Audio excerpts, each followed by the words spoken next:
Hi everyone, Brad here with Brad's Books, and today I'm here to talk to you about Garden Spells. It was written in 2007 by Sarah Addison Allen, and it was recommended to me by one of my subscribers, Kaya Suarez, so thank you very much for that. You recommended me this book over a year ago, and it's just been one of those years where finding time to just be able to sit down and dedicate yourself to a book is hard to do. Like when you know that feeling where sometimes all you want to do is read, but you just can't find the kind of like stillness to be able to do it. So it's been a real treat this last week and a half to be able to go and read this book and be introduced to the world of the Waverley Witches. So thank you for the recommendation. What am I going to talk about? I'll talk about a brief synopsis. I've tried to film this about 6 times, just trying to figure out how to talk about this book. It's quite a good book, and I do enjoy it. But how I'm going to break this up. Brief synopsis, then I'll talk about some of the themes and occurrences in the book, or spoilers if you will, a bit more in depth. And then I'm going to talk about parallels to Practical Magic. Practical Magic came out in 1995, the book. The movie came out in 1998, and this book came out in 2007. I'm not going to talk about it up front because I don't think it's particularly fair to do, but I'll talk about that bit there towards the end. So what's this about? There are 2 witches. Well, there's actually 3. I've already thrown myself off. There are 2 witches, sisters, Waverley witches. They lived in a small town together when they were young. The oldest, Claire, for the first 6 years of her life was on really life living out of cars with her mother, different aliases, having to tell lies, stealing, for a life on the road. Something that Claire quite resented. What she also resented is that when she was about 6 or so, I believe, they moved to the Waverley home, a place of female empowerment, history, familial connection, magic, security, a place to belong. And her younger sister, Sydney, was born straight into this world. So Claire had a certain amount of resentment towards her sister that she didn't have to live on the road like she had for the first 6 years of her life. So Claire, under her grandmother's tutelage, learnt the ways of the wise ones, the ways of the witches, and really kept her younger sister out, step back. She's not a part of this. Sydney, on the other hand, grew up in this town where the name Waverley has a real negative connotation. Not only are you a witch, but you're odd, you're mischievous, you're not to be trusted, you're one of those girls when you're growing up young, and you're one of those women when you're a little bit older. So you've really got no opportunity in your life to be accepted, whatever age you are, and as always, when you're young, school can be quite tough and quite cruel.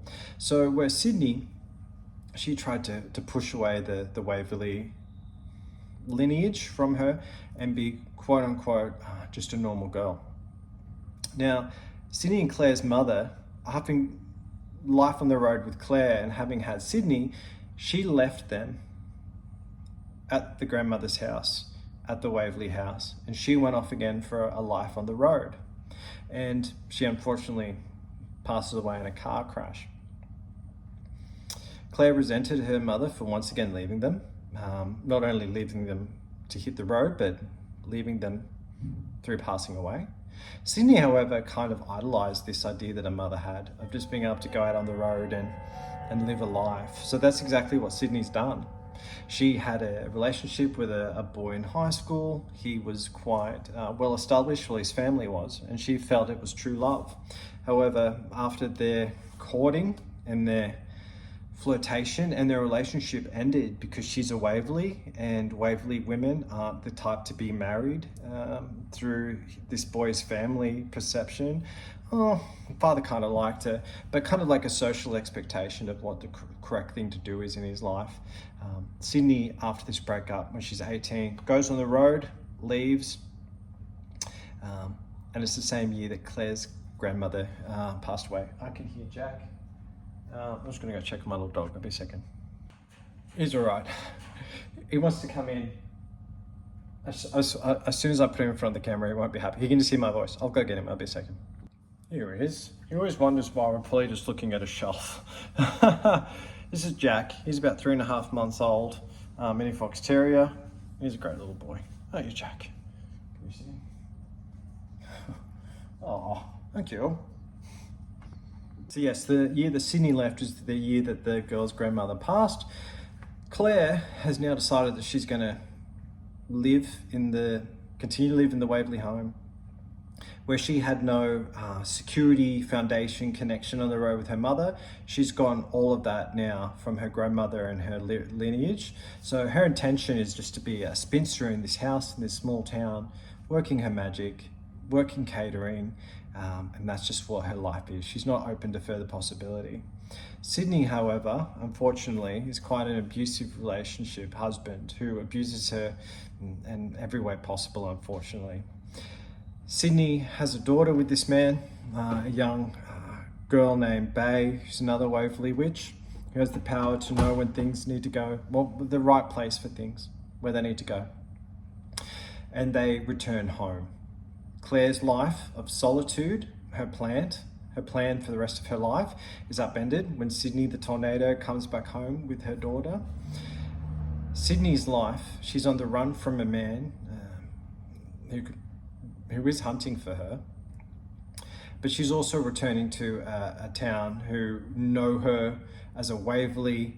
They think they know what she's like as a woman, who she's judged not only for her witchcraft, what they perceive as her oddness, but also just for who she is, and fear that she's going to try and re-establish herself in the town and take some of their men. There is an aunt who has the ability to be able to see a gift. So if I see this rather great Harry Potter mug at the street, and I'm like, oh yeah, I need to buy that because I need to give it to this person. I don't know why, but I just feels that the aunt, Evanel, have I pronounced that right?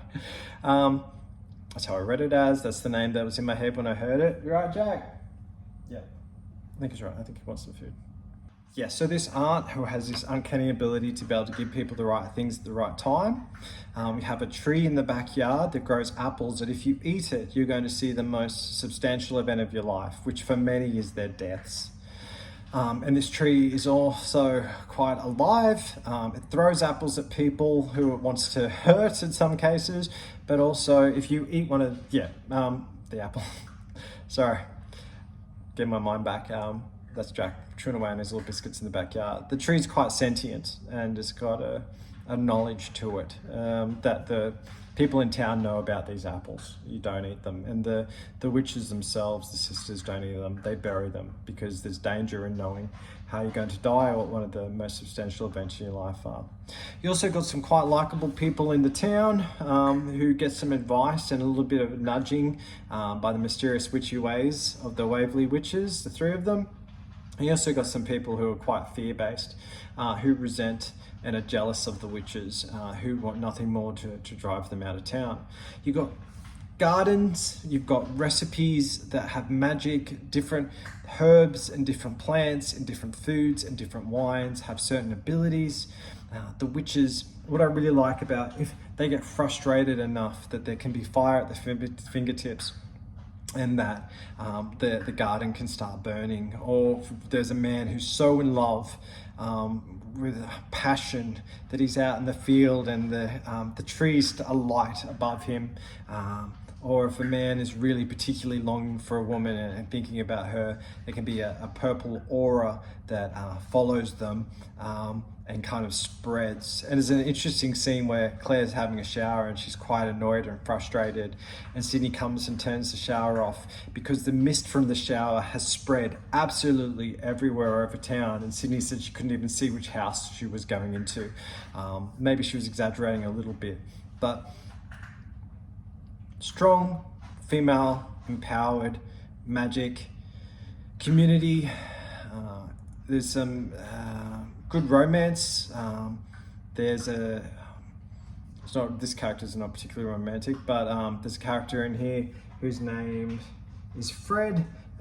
He and his partner James, they covered their relationship. Yeah, it's just it's just an enjoyable book that's fun, and I hope my synopsis probably hasn't really convinced anyone to run out and buy that book, but I think you should. If you like practical magic, this is the jux I'm getting to. If you like practical magic, give Garden Spells a try, because it's just a slightly different take on it, and it's got that magic, what I'm trying to say. What I like about, do you know the end of Practical Magic when it's Sally and Gillian and their daughters, like they jump off the roof with their umbrella, and there's a certain vine that starts growing and the witches notice, and it means that someone's coming to visit them. That is weaved all throughout it. So if you like witches and love story and romance, give it a read. All right, let me have a think about some of these characters and what really happens here.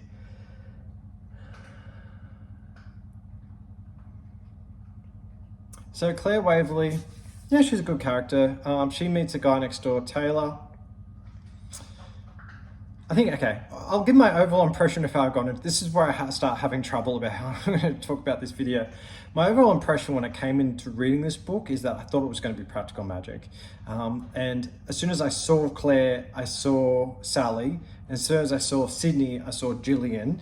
And I'm like, oh, okay, this is just a reworking of practical magic. And is that in itself a bad thing? No. Many books have reworkings of other books. And I think that if you're going to talk about witches, you're going to talk about sisterhood. So it's quite natural to have one witch who's one way, another witch is a different way, who goes on a different path, how witches are perceived in a small town, family connection, female empowerment, wise knowledge, magical knowledge, not being accepted, having this power that they can use to defend themselves or to help others. It's a story about witches. Like, I'm not sure what else you could go into unless you want to, what other story of witches, horror movies, or, I don't know, Salem. Like, so, while yes, practical magic was popular and successful, I don't think it's necessarily to say that this is a carbon copy or anything like that. I think that the writer here, Sarah Addison Allen, has done quite a good take on the book. And I think that while there are connections to practical magic, I think that it's also universal. Yeah, there's a guy who wants to, masculine character who wants to come in and overtake these women, and they use their magic and connection and sisterhood to be able to overcome that issue. Fantastic. That's great. That's not a practical magic thing. That's just witchcraft. And even as in this book itself, or coven, that kind of thing. Even the book itself, the magic's not particularly what overcomes the bad guy at the end, the husband. It's David. It's the magic tree, yes, but it's also the relationships they've forged with Taylor and Henry, and also with Emma, who's rang up to really warn them. And I know that I'm talking about characters you haven't heard about because you potentially haven't read the book. So I'll talk about that a bit more in a moment. So yes, if you like practical magic, I think you'll like this book, but I'm going to stop talking about the connection between the two because I think it's semi-redundant, but it's also a great way to be able to find these books to go, yeah, I like this kind of, I want cottagecore, witchcraft, romance, and this is what I want. Great, I can read this book. So, and that's when Kaya said that I'll probably love this book, and I did. So I did have initial concerns when I was reading it because I did have this practical magic thing in my mind, but also some of the topics of abuse that happened to Sydney are, what am I trying to say here? Firstly, I am not the person to judge how rightly or wrongly topics regarding women are in a witchcraft romance book. I'm not the one to be able to say that it was too blunt, it was too explicit, it was too, because I haven't really got the experience base to be able to talk about it, to justify it, or to say that it's incorrect, or to particularly say that it's connected to me and whatnot. All I can say is that this book does have some hard-hitting themes in it that are written quite matter-of-factly, but I think that the way that its terminology is used, the descriptive language, I think is aimed at an adult audience. Because I think you can talk about any sort of topic within reason towards slightly older teens and whatnot, just with a different talk about effect and whatnot and all that sort of thing. But it's not really my place to say. But I was quite surprised about this book, how like, oh wow, okay, this is quite upfront.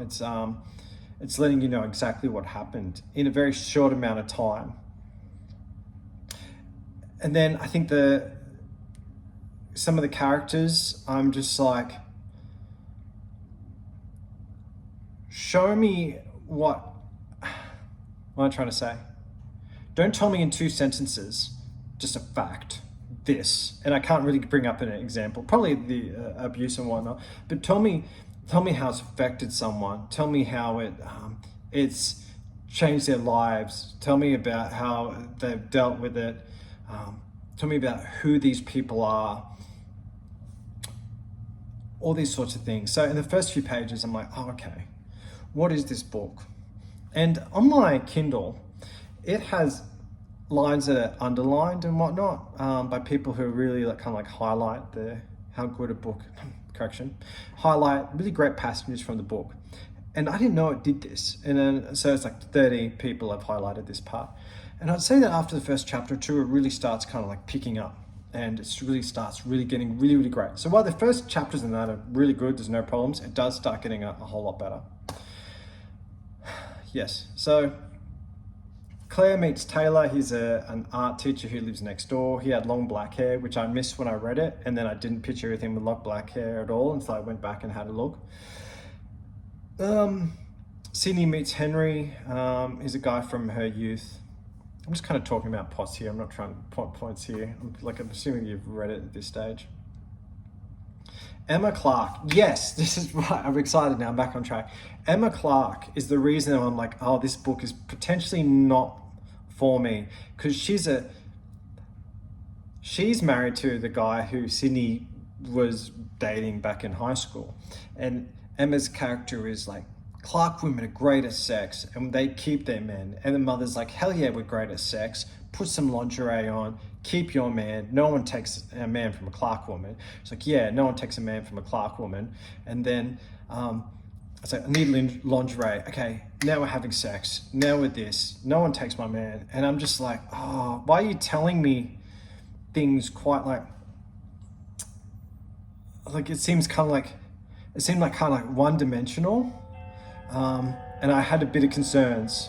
However, I can see that the reason for this, and as you learn more throughout the book, is that the Clark women many generations ago got the apples from the back of the Waverley home, and they foresaw what was needed to keep their men, literally keep their men, and it was like romance, seduction. So really, these Clark women who hate Sydney, hate the Waverleys, are really their whole life's foundation is really set by the revelation they got from the Waverley apples that tell them the future or the greatest deal or event. So I was quite happy that there was this revelation of this is why these women are so self-centered and on one topic, which is how Clark women keep their men. And it's based on the fact that a Waverley, that their magic gave them this direction. And it's quite interesting because Emma is quite fixated on Sydney, and she has been forever. Sydney was dating her husband, and the husband's name, I can't believe I've forgotten, Hunter John Madison, because his name's referred to as that every single time. It's not just Hunter. I think it's Hunter John Madison. Potentially only when Emma's saying it or she's around. She only got Hunter when Sydney had already left and gone. So, but Sydney never left their relationship. She was always fixated, scared. And now Sydney's come back to the town, not wanting Hunter, and Hunter not wanting her. Emma's really preoccupied that she's going to lose her man, and her jealousy and hatred. And I'm glad that that was addressed. The whole reason that the Clarks are the way that they are, that's my family name, so it's probably why I'm saying it so much. But also why Emma is the way she is. Two very different reasons. One's because of Waverley apples, and one's because of a Waverley witch and jealousy and whatnot directed at her. So I thought that clarified what was going on towards the end. And Emma when she left the voicemail message. Like, there's the last few chapters, great. I'm like spinning through it so quickly. It was really, really great. She left the voicemail message. She tried to do the right thing. And that was just by talking to her husband, not trying to control him or manipulate him. And that's really Claire's greatest fear about the apples, is that the information is going to turn your life upside down some way or the other.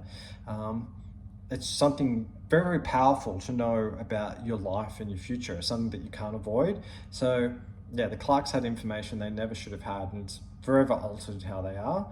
And Sydney meeting Emma has forever altered each other. So interesting, very, very interesting. I'm just going to go through like my list now that I have.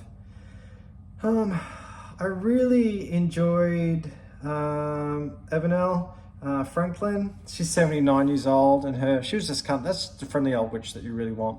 Magic, powerful, open. Her whole relationship story with Frank, which I'll talk about in a second. She was nice. I liked it. I liked how it all came together. I thought she was quite a good, welcome character. Frank being the kind of, she was relationship besides Claire and Sydney's that they really focus on the most in the town. So Frank is with James and they've broken up. And now Frank was another concern for at the start, because he's like, oh, I can't make a decision for myself, so I let James do it. I don't know why I'm doing that voice. I just let James do it. And I've done that for years. I can't pick a movie, I can't pick a meal, I can't pick when the car needs to be fixed, I can't. And that's not really a great place for a character to start. I guess that's storytelling. He has to go on his own journey and his own development. But yeah, I think James was quite a good character. He's just like, listen, I can't put up with it anymore. Yeah, I've got to live my life too, and I need certain characteristics in a partner.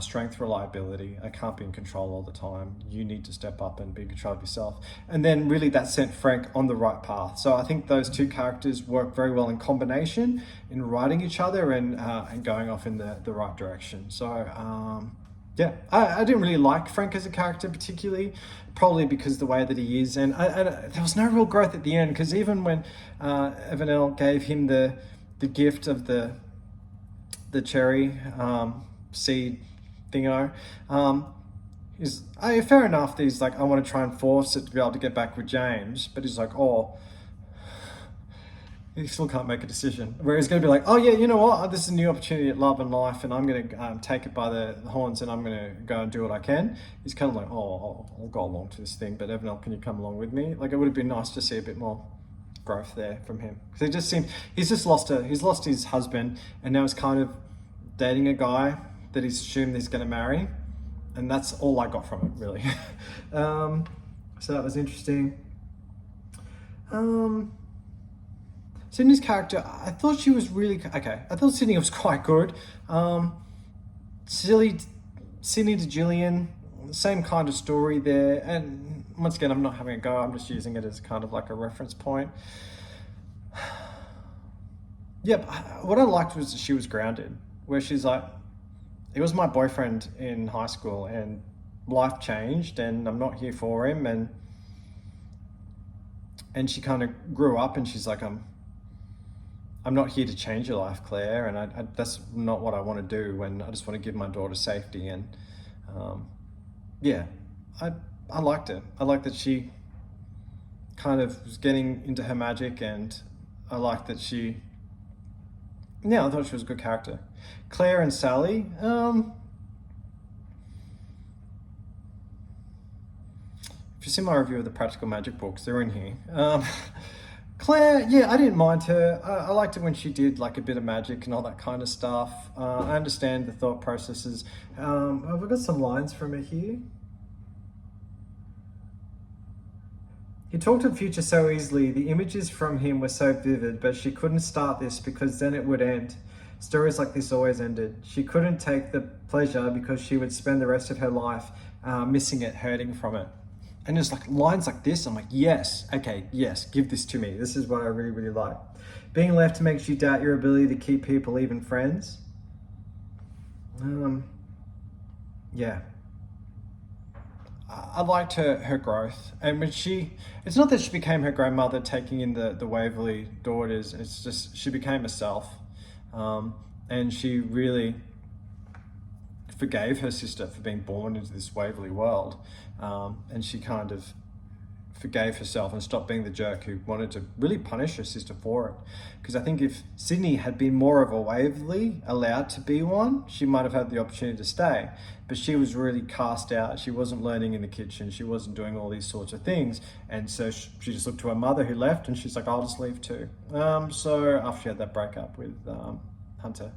So yeah, I think that was pretty good. I always thought it was interesting them having separate fathers and why that was a big deal. Because of course it's not a big deal. But I think it's just interesting that they're sisters, and that like half sisters or it means nothing because they are sisters. They're connected, and I thought that, and like they're witches. They're lineage through their mother, power, strength, connection, safety. But also the negative effects there too. So yeah, I thought that was just interesting there, that it says nothing about her mother having two different fathers to her children. I think it just talks about the sisters' relationship, that they're blood, and that's all that matters.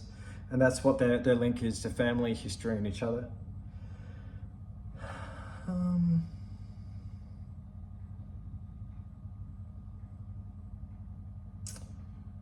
The whole thing with the tree and how the tree throws apples at people, but for Lawley, the girl's mother, that she had to get a ladder to be able to get an apple because it didn't want her to know it's her future. If she didn't know her future, well, it probably would have happened anyway, but I thought that was quite sweet. I thought that was really quite good.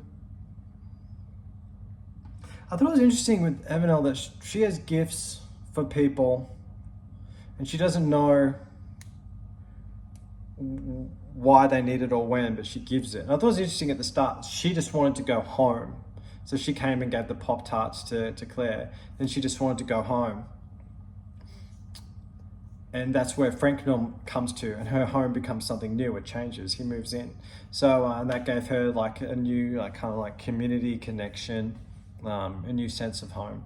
So it was interesting that maybe the gift she had to give to herself was her home to open it, and that's why she wanted to go home. So maybe that was her magic telling her to go home. I could be wrong. I could be overreading it, but I think it sounds nice.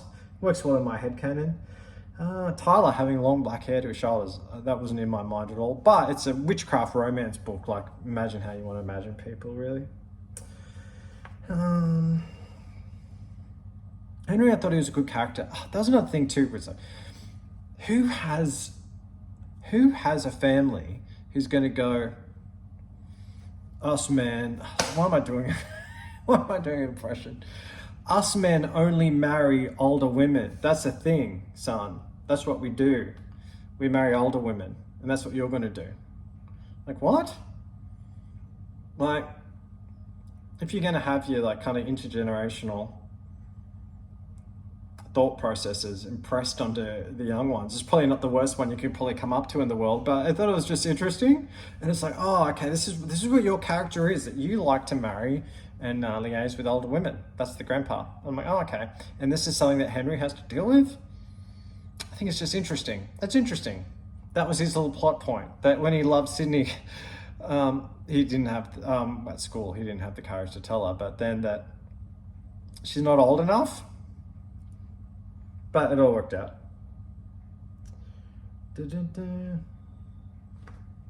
Yeah.